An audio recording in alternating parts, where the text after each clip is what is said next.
Mənə tez-tez verilən suallardan biri də niyə Polşanı seçdin, niyə ora getdin, ora getməyimin səbəbi nədir? Bu videoda bu sualın cavabını vermək istəyirəm. Əslində Polşa mənim üçün elə də böyük mənfisi və yaxud da müsbəti yoxdur. Sadəcə bu dünyada bir neçə tip insanlar var ki, onların da arasında daima bir macəra axtaran tip insan var ki, mən də onlardan biriyəm. 20 ilə yaxın, yəni öz ölkəmdə yaşadıktan sonra artıq daha yeni şeylərin kəşf eləmək üçün bir yer arıyırdım. O da ilk yer olaraq Polşanı seçdim. Qismət oraydı.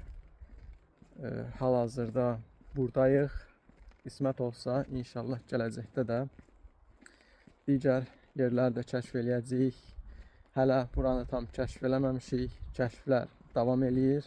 Amma bu sualın xüsusi bir cavabı yoxdur. Sadəcə insandan insana olaraq dəyişir. Biz də bir neçə ölkəni gəzsək pis olmaz deyə düşünürük və macəramız son sürəti ilə davam eləyir.